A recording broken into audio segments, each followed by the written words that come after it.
Hello class, आज की class का अपना टॉपिक है लेंजस लॉ। ठीक है, लेंज का नियम। इसके पहले वाली क्लास के अंदर हमने क्या पढ़ा था? फैराडे के नियम पढ़े थे, विद्युत चुम्बकीय प्रेरण के नियम पढ़े थे और सेल्फ इंडक्टेंस और म्यूचुअल इंडक्टेंस को देखा था। ठीक है, तो फैराडे का जो नियम था वो नियम क्या कहता था कि जैसे ये एक कॉइल बनाई हुई है, ठीक है, एक रोड है, रोड के ऊपर टर्न्स लपेटे हुए हैं, ठीक है, कॉइल को लपेटा हुआ है। तो क्या होगा कि जब किसी मैग्नेट को अपन इस कॉइल के पास में लेकर आ रहे थे, ठीक है, पास में लेकर आना मतलब किसी तरीके से जो इससे जो चुंबकीय रेखाएं जो लिंक हो रही थी उसमें अपन परिवर्तन करा रहे थे। ठीक है, मैग्नेट को इसके पास में लेकर आए या इसको दूर से लेके जाए, तो उस परिवर्तित चुंबकीय क्षेत्र से जो ये यहाँ पे टर्न बनाए हुए हैं, वो टर्न्स की क्या हो रही थी, कटिंग हो रही थी। इससे इस कारण क्या होगा, यहाँ पे ईएमएफ उत्पन्न हो रहा था। ठीक है, ईएमएफ उत्पन्न हो रहा था और फिर कंप्लीट अगर क्लोज सर्किट है तो फिर वहाँ पे करंट पैदा हो रही थी। ठीक है, करंट पैदा हो रही थी।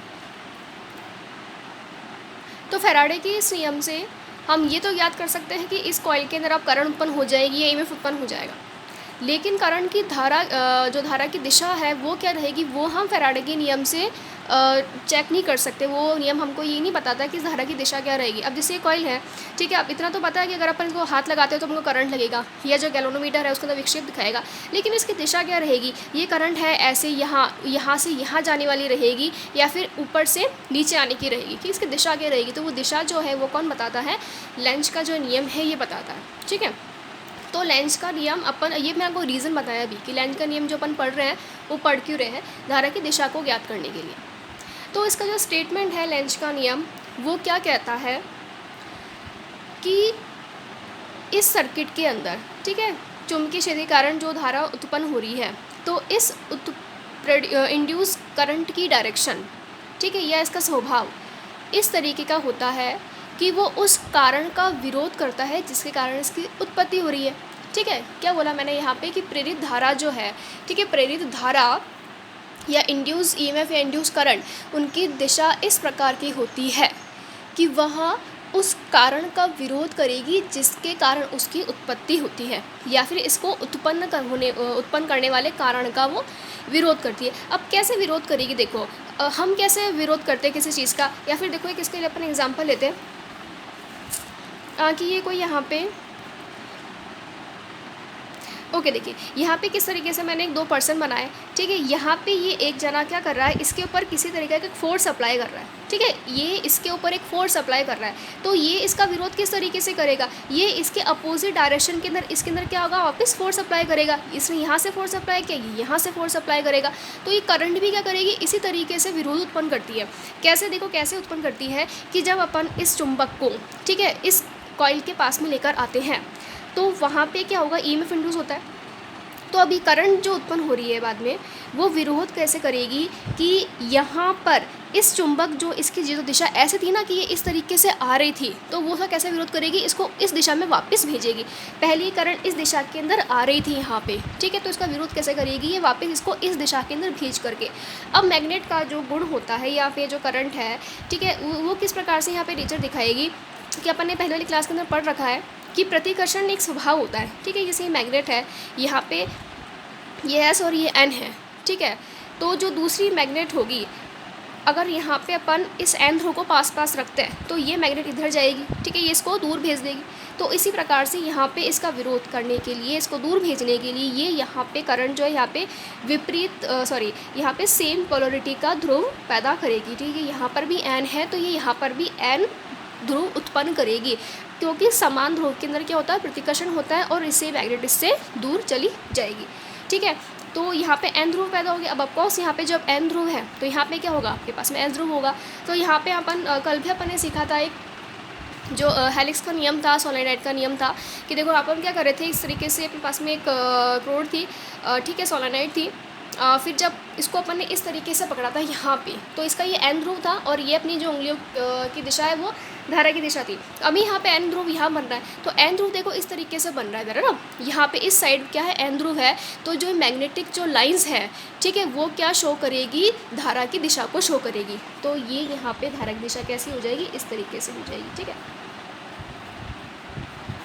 ये वापस यहाँ पे डाउनवर्ड डायरेक्शन के अंदर क्या हो जाएगी, धारा की दिशा। ओके, तो यहाँ पे लेंज का नियम वापस एक बार इस तरीके से समझ सकते हैं अपन ओके सी देखिए कैसे इसको अपन लिख सकते हैं कि इसका स्टेटमेंट क्या है लेंज नियम का, कि किसी चालक में प्रेरित धारा की दिशा, ओके, किसी चालक में प्रेरित धारा की दिशा सदैव इस प्रकार की होती है कि वह उस कारण का विरोध करती है जिस कारण से उसकी उत्पत्ति हुई है। ओके, वह उस कारण का विरोध करेगी। कारण क्या है यहाँ पे, ये चुंबकीय क्षेत्र, ठीक है, ये वाला चुंबकीय क्षेत्र इसका कारण है, तो ये इसका विरोध करेगी। ओके, तो आई जो की धारा कारण क्या होगा, इसका चुंबकीय क्षेत्र, तो ये किसका विरोध करेगी, इसका विरोध करेगी। ठीक है, विरोध करेगी ऐसे नहीं कि इसको चुंबकीय क्षेत्र को नष्ट कर देगी, किस तरीके से विरोध करेगी कि इसकी दिशा अगर यहाँ पे इसके पास आने की होगी तो ये विरोध करेगी कि इससे ये दूर जाए, और दूर जाने के लिए इसको यहाँ पर ऐसी पोलरिटी का पोल उत्पन्न करना पड़ेगा जिससे कि ये चुंबक क्या हो, दूर जाए। ठीक है, तो यहाँ पे फिर प्रतिकर्षण के लिए क्या चाहिए, यहाँ पे एन ध्रुव चाहिए। ओके, अब एक चीज़ समझते हैं कि ये तो बात रही थी यहाँ पे कि मैग्नेट को इसके पास में लेकर आ रहे थे। अब अगर इस मैग्नेट को, ठीक है, ये अपने पास में वो सेम कॉइल है, अगर इस मैग्नेट को मैं इससे दूर लेके जाऊँ, जो पहले पास थी, ठीक है, इसको क्या करे, दूर उठा के लेके जाए, यहाँ से इसको इस प्रकार से उठा के लेके जाए, तो भी ये विरोध करेगी, तो भी यहाँ पे मीन्स अगर जैसे क्लोज सर्किट है, ठीक है, फैराडे के नियम के अनुसार यहाँ पे क्या हो गई है, करंट उत्पन्न हो गई है। ठीक है, तो अब इसका नेचर वही रहेगा कि वो उस कारण का विरोध करेगी जिस कारण इसकी उत्पत्ति हुई है। अब इसका जो कारण है चुंबकीय क्षेत्र, वो तो इससे अब दूर जा रहा है, तो अभी विरोध के रूप में क्या करेगी, यहाँ पे कुछ ऐसा पोलरिटी का पोल उत्पन्न करेगी कि जो इस चुंबक को पास बुलाए, क्योंकि इस करंट का काम तो क्या है, सिर्फ इसका विरोध करना। ठीक है, अगर ये ऐसे चलेगी तो ये ऐसा चलने वाला कुछ उत्पन्न करेगी, अगर चुंबक आपकी ऐसे मूव करेगी तो ये कुछ ऐसा उत्पन्न करेगी कि यहाँ पे इस तरीके से मूवमेंट हो, है ना। तो ये मैग्नेट जो इधर जाने की कोशिश कर रही है, तो अब यहाँ पे इसका विरोध करेगी, इसको पास बुलाना चाहेगी, तो क्या होगा, देखो एन ध्रुव जो है इसके पास में कब आएगा, जब यहाँ पे क्या पोलरिटी हो, एस पोलरिटी हो, क्या हो, चुंबकीय क्षेत्र हो, एस चुंबकीय क्षेत्र हो। ओके, तो देखो जब यहाँ पे एस चुंबकीय क्षेत्र होगा और यहाँ पे फिर क्या हो जाएगा, एन हो जाएगा। अब अपन को यहाँ पे जो ये नियम है, ये नियम जनरेट किसके लिए किया गया, धारा की दिशा के लिए। तो अब दिशा क्या रहेगी, यहाँ पे देखो कि यहाँ पे ये एन ध्रुव इधर है और एस ध्रुव यहाँ पर है। ओके, तो एन ध्रुव देखो इस तरीके से है, ये एन ध्रुव यहाँ पर है, तो वापस जो आपके करंट की दिशा आपको जो बतानी है वो कैसे बतानी है, इस डायरेक्शन में, जैसे अपनी उंगलियों की दिशा है। ठीक है, तो ये इस तरीके से क्या हो जाएगी, यहाँ पे ये धारा की दिशा हो जाएगी। ओके ओके, अब देखिए इधर एक क्वेश्चन और ये आता है यहाँ पे कि जैसे मैंने यहाँ पे एस और एन इस तरीके से पोलरिटी ली, अगर मैग्नेट को मैं इस तरीके से रखूँ, एन ध्रुव यहाँ पे, एस ध्रुव यहाँ पर है, और इसको अब यहाँ पे पास लेकर आएँ। देखो जब भी आप ये लॉ पढ़ते हैं, ठीक है, या आप फर्दर किसी को समझाएं, तो यहाँ पे इसको ये एरो का बहुत इंपॉर्टेंट है, इससे ये पता लगती है कि जो मैग्नेट है ये इस कॉइल के पास में आ रही है या फिर इससे दूर जा रही है, क्योंकि अब जब फिर पता ही नहीं पड़ेगा ये पास में आ रही है, तो फिर आप कैसे जस्टिफाई करोगे कि यहाँ पे क्या पोलरिटी का वो पोल बनना चाहिए। ओके, देखो यहाँ पे, क्योंकि देखो यहाँ पे सेम है, एन पोल है, तो यहाँ पे देखो एन पोलरिटी बन गई। अब यहाँ पे भी तो एन पोल है, लेकिन इधर एस पोलरिटी बनी है, क्यों, ये उस चीज़ के ऊपर डिपेंड कर रहा है कि अपने डायरेक्शन के लिए मैग्नेट को आप पास लेकर आए हो या फिर दूर लेकर आए हो।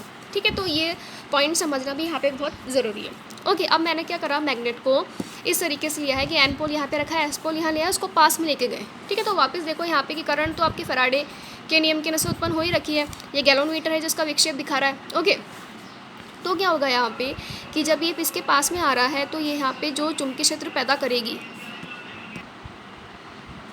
ओके, तो यहाँ पे जब अपन इसको इधर मैग्नेट को जब इसके पास में लेकर आ रहे हैं, तो देखो ये कैसा विरोध करेगी इसका, कि मैग्नेट इसके पास में आ रही है, तो विरोधी के रूप में इसको बिल्कुल क्या करेगी, दूर भेजना चाहेगी। अब दूर कैसे भेजेगी, यहाँ पे फिर एस पोलरिटी का ध्रुव पैदा होगा, यहाँ पे सेम ध्रुव के अंदर तो प्रतिकर्षण होता है, तो एस ध्रुव यहाँ पर, एन ध्रुव इधर यहाँ पे। ठीक है, अब इसके अपन को डायरेक्शन बतानी है, तो डायरेक्शन किस तरीके से हो जाएगी, वापस देखो, वापस हमेशा कि इस बिल्कुल हेलिक्स के नियम से अपन लगा सकते हैं कि जो पास में जो सोलेनाइड की करंट की जो डायरेक्शन है वो कैसी आएगी, जिस तरीके से अपन इसको पकड़ते हैं, फिंगर की जो डायरेक्शन रहेगी डाउनवर्ड डायरेक्शन इसकी वो हो जाएगी। ठीक है, अब वापस क्या करना है आपको, इस मैग्नेट को इस कॉइल से क्या करना है, दूर भेजना है। ठीक है, क्या करना है, इसको दूर भेजना है, तो वापस ये विरोध करेगी, इसको दूर जाने नहीं देगी, मतलब पास बुलाना चाहिए। अब पास बुलाने के लिए इसको क्या करना पड़ेगा, यहाँ पे अगर एस ध्रुव है आपका, तो ये यहाँ पे एन ध्रुव शो कर देगी। ठीक है, अब विपरीत ध्रुव इधर क्या होगा आकर्षण होगा, तो इसको यहाँ पे एन ध्रुव पैदा कर देगी। अब एन ध्रुव पैदा कर देगी, यहाँ पे एस ध्रुव रहेगा। अब हमेशा जो डायरेक्शन रहेगी वो इस तरीके से रहेगी इसकी। ठीक है, हेलिक्स के नियम से अपन निकाल सकते हैं। तो ये लेंज का नियम है। ओके, क्यों सीखा अपन ने नियम, कि यहाँ पे अपन क्या सीख रहे हैं, मेन मोटो क्या है इसका, कि आपको क्या निकालनी है, यहाँ पे धारा की जो दिशा है, ठीक है, वो फाइंड आउट करने की करंट की डायरेक्शन क्या रहेगी सोलेनोइड के अंदर, तो वो अपन ने सीख लिया है यहाँ पे। ओके।